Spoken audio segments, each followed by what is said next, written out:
Welcome to another immigration art video. My name is Art Serratelli, and along with Mara Mijal, the two of us, we run the Immigration Law Group. Our law group is a nationwide full-service law group. We've got clients all over the United States and all over the world. If you've got a question about any type of immigration issue, contact us. Send us an email or give us a call. If you've got a question, we've got an answer.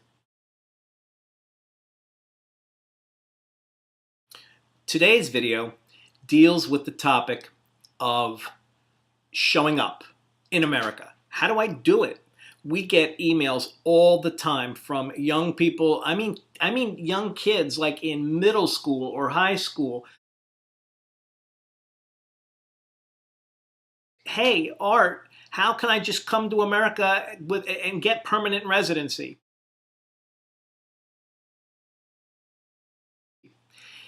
And working adults also from all parts of the world contact us and they say, hey, Art, I've got a job at XYZ company and I've got this level of education. How do I show up and get a green card? Those are good questions. Those are frequently asked questions. The answers, however, are not that simple. So here we go.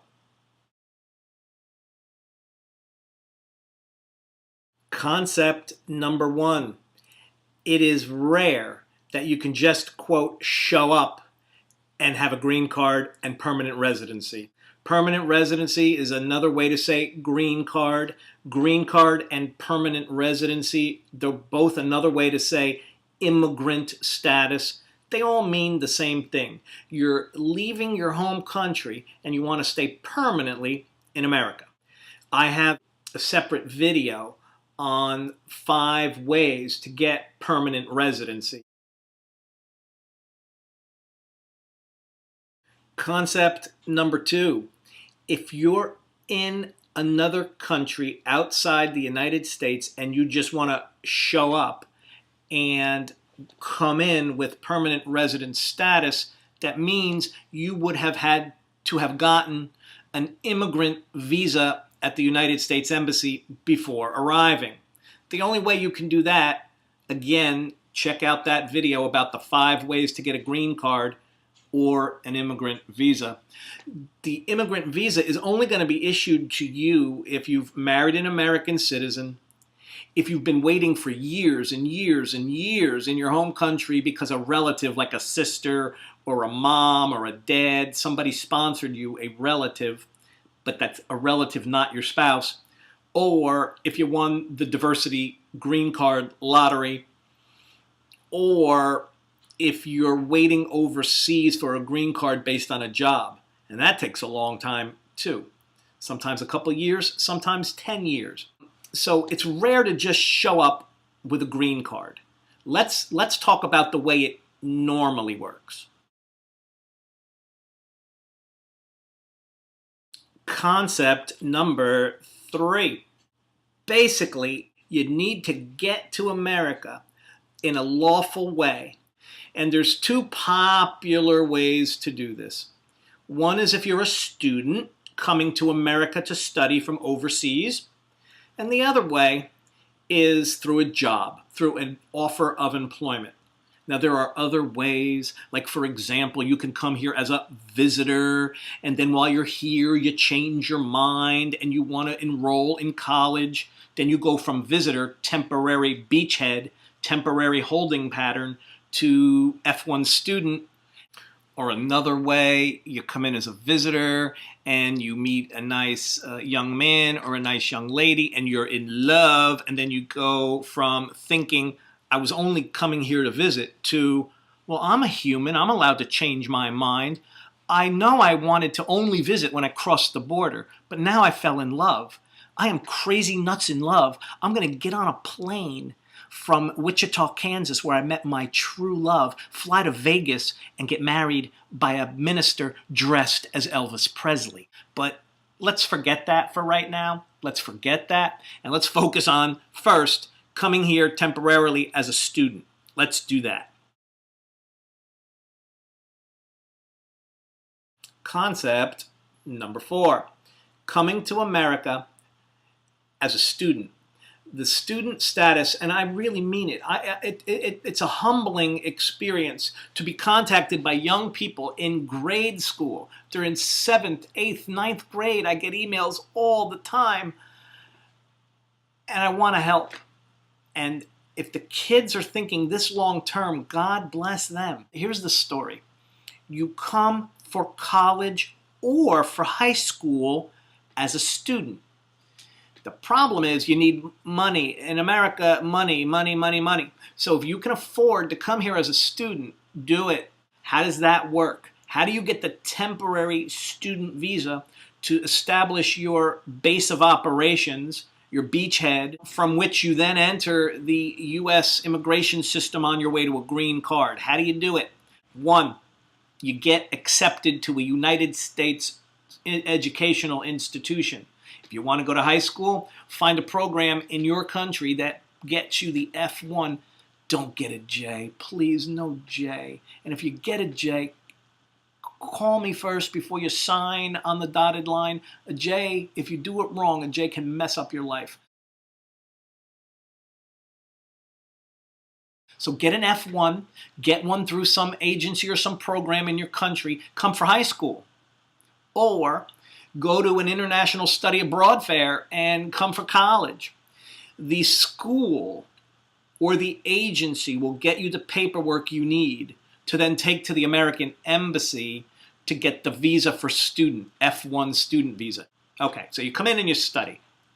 And then while you're here, you say to yourself, I know that I came in temporarily to study, and then after I'm studying and I'm done and I take my final exams, I go home, but I love it here. This is cool. This is great. This is fun. So you're allowed to change your mind because you're a human being, and you go from F1 student, and if you're in high school, you extend your student status and go to college. If you're in college, you graduate, and there's something called optional practical training. You get to stay as a student for an extra year after you finish studying. You get to stay an extra year as a student, even though you're done studying, and you get to work full-time for at least a year. If you study science, technology, engineering, or math, you could stay for a year plus 17 months equals 29 months. And as of the date I'm filming this video, President Obama is floating ideas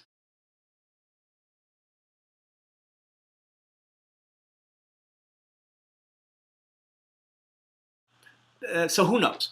Then you take the OPT F1 as a bridge between school F1 and a work visa. Take a look at this slide, because you'll see that after the work visa, then comes the green card based on a job. So you see how that worked? Particularly you young people in middle school, you're planning for a job that's going to get you a work visa and a green card after college. Amazing that you're thinking that far ahead. So take a look at this slide.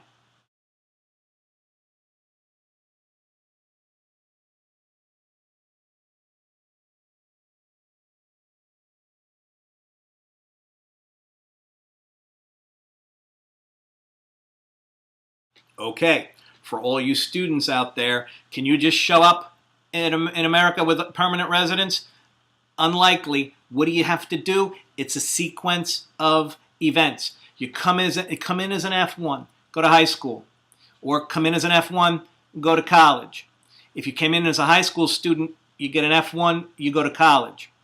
Then when you get out of college, there's this interim period where you're a student, but you're working 40 hours a week. You take your OPT, which is temporary, and you turn that into a temporary work visa. Now you went from studying in the books to temporarily working as a student to working temporarily with a visa.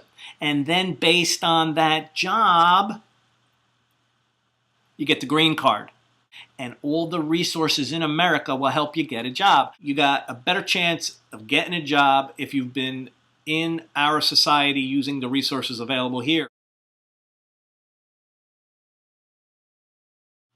Concept number 5.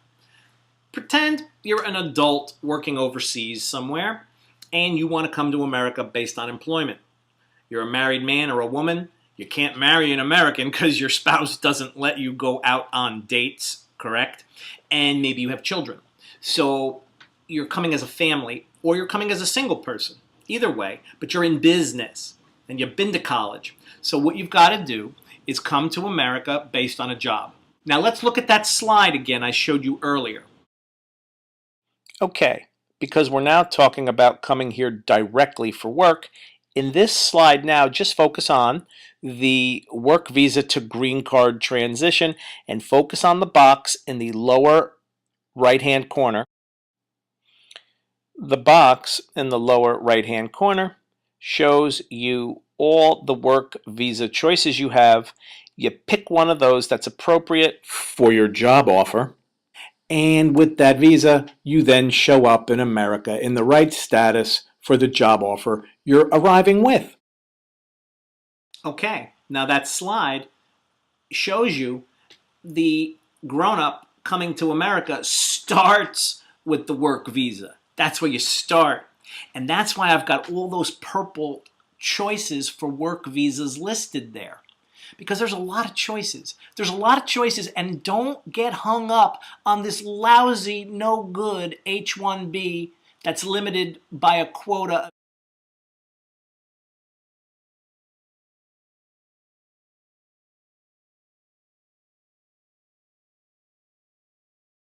The H-1B used to be, when Bill Clinton was the president, the best available choice. We had 195,000 in the quota, thanks to Bill Clinton. I miss Bill Clinton. We had 195,000 and we never ran out. Now, in 2015, this year, your odds of getting an H-1B was every one person out of 3. 1 out of 3 got an H-1B visa because of the quota. No good. Don't let a lawyer sell you on the H-1B as the only choice because they're full of baloney. Baloney. And as of the date of this video, H-1B, cap exempt, lottery exempt, quota exempt H-1Bs. Now we're talking. Now we're talking. Look at my chart again and see all the various visa choices for work. They're in purple. Look at them. Google them. Find out about them. Or look at my Immigration Art video channel to hear me talk about all of them. And then call me or email me with questions. So your goal as a grown-up who's married or single, but you've been to college and no more college, you can come based on employment, either with a corporation in America, a family-owned company maybe in America, or you start your own company in America and come as an entrepreneur. And I have videos about entrepreneurial ventures that result in lawful status in America.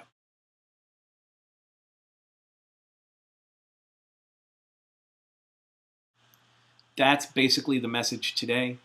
You can't just show up. You got to have a sequence of events. So that's the traditional pattern. And in my humble opinion, do not fight City Hall. There are other ways to do this, but if you're going to rely, for example, if you're from the Philippines and you want to get here and you have a brother or a sister who's a U.S. citizen and they sponsor you, you're going to be in line for like 20 years. 20 years. You can go get a PhD and become the president of Harvard in 20 years. No, don't do that. Don't fight City Hall.